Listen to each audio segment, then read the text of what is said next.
Sering nunda kerjaan penting, terjebak rasa malas. 5 menit ini kita bongkar akarnya. Selamat datang di Hening Sejenak. Oke, jadi soal nunda-nunda ini ternyata bukan sekedar kurang niat ya. Kayaknya ada banyak hal rumit di otak kita nih. Mari kita coba bedah ya. Betul sekali. Ini jauh lebih kompleks dari sekedar males. Seringnya, otak kita itu, tanpa sadar ya, punya triknya sendiri. Salah satu yang paling umum itu jebakan pikiran negatif soal kemampuan kita. Ini bukan asal mikir loh. Pikiran negatif maksudnya gimana tuh munculnya?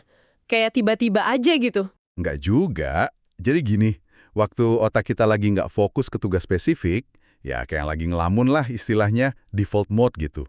Nah, dia itu bukannya diem, justru seringnya malah muter-muter soal diri sendiri, masa lalu. Dan sayangnya sering muncul pikiran kayak, aku nggak bisa nih, atau pasti gagal deh. Kalau ini diulang terus, ya jadi kebiasaan. Akhirnya, ya itu ngikis percaya diri buat mulai sesuatu. Jadi kayak ancaman beneran gitu rasanya. Wah, jadi pas ngelamun malah bisa ngebully diri sendiri ya? Pantesan kadang mau mulai itu rasanya berat banget. Dan biasanya kita langsung, cari pelarian kan? Buka medsos, nonton apa gitu. Pokoknya nggak ngerjain tugas itu. Nah, tepat. Itu mekanisme pertahanan yang klasik banget. Penghindaran, avoidance. Otak secara naluriah cari yang gampang, yang bikin senang sesaat. Dopamin jangka pendek itu buat ngilangin rasa nggak nyaman, cemas, atau takut gagal. Energinya jadi habis buat cari-cari alasan, pembenaran gitu. Kenapa nunda itu nggak apa-apa? Bukan buat cari solusi. Menarik nih. Jadi bukan cuma nggak suka tugasnya, tapi juga soal gimana otak kita nanggepin rasa nggak enak itu ya. Tadi Anda sempat singgung soal otot kemauan ya. Itu gimana maksudnya? Iya, jadi ada bagian spesifik di otak, namanya anterior mid-cingulate cortex. Anggap aja kayak pusat kendali buat ngadepin hal sulit. Atau otot kemauan gitu.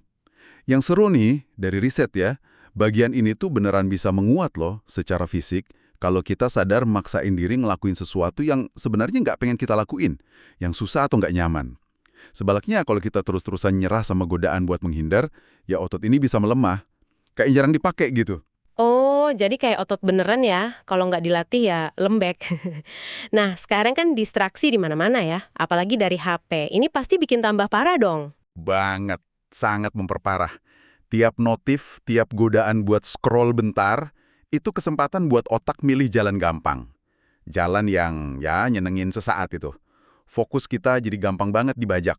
Jadi kombinasinya ini, pikiran negatif dari dalam, kebiasaan menghindar yang udah jadi refleks, otot kemauan yang mungkin kurang dilatih, plus serangan distraksi dari luar. Wah, lengkap banget ya faktornya.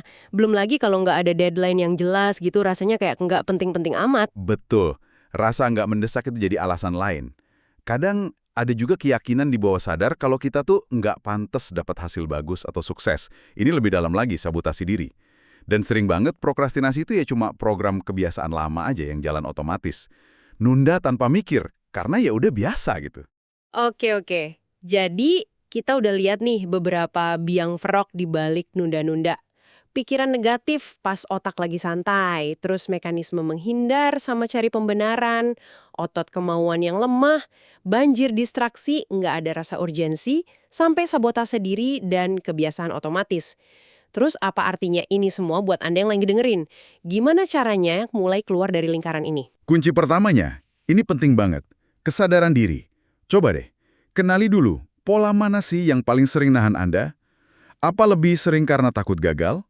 Atau gampang banget keganggu? Atau mungkin karena tugasnya kelihatan gede banget dan gak enak? Nah, identifikasi akar masalah spesifik Anda itu langkah pertama yang krusial. Oke, setelah tahu polanya, terus langkah konkretnya gimana? Ada cara buat mulai ngelatih otot kemauan itu nggak? Salah satu strategi dasar nih, biasanya pecah tugas gede itu jadi langkah-langkah kecil banget, yang gampang banget dilakuin. Terus, fokus aja buat mulai langkah pertama itu. Biarpun cuma 5 menit, 10 menit. Kemenangan kecil ini mulai ngelatih si anterior mid-cingulate cortex tadi. Ini juga soal nerima kalau rasa nggak nyaman pas mau mulai itu ya wajar. Belajar buat tetap jalan meskipun rasanya nggak enak. Jangan nunggu mood datang, tapi ciptain momentum pakai tindakan kecil. Jadi intinya sadar diri, kenali pola, terus aksi kecil tapi konsisten ya buat bangun otot kemauan sama momentum. Menarik banget. Ini jadi muncul pertanyaan penting nih buat direnungkan. Iya, pertanyaannya, setelah Anda kenal pola dominan Anda, satu langkah kecil banget apa yang bisa Anda ambil hari ini, atau besok pagi deh, buat mulai ngelawan pola itu. Meskipun rasanya nggak nyaman ya, merenungkan, dan melakukan langkah kecil itu, wah itu bisa jadi titik baliknya loh. Pertanyaan reflektif yang bagus banget buat nutup penjelajahan mendalam kita kali ini. Terima kasih sudah menyimak hening sejenak sampai akhir. Tapi bentar deh. Anda udah nonton atau dengerin sampai sejauh ini nih, kok belum follow, subscribe, atau like juga sih? Apa Anda benci gitu sama kami? Hahaha, bercanda kok. Kami cuma berharap ini semua bermanfaat ya.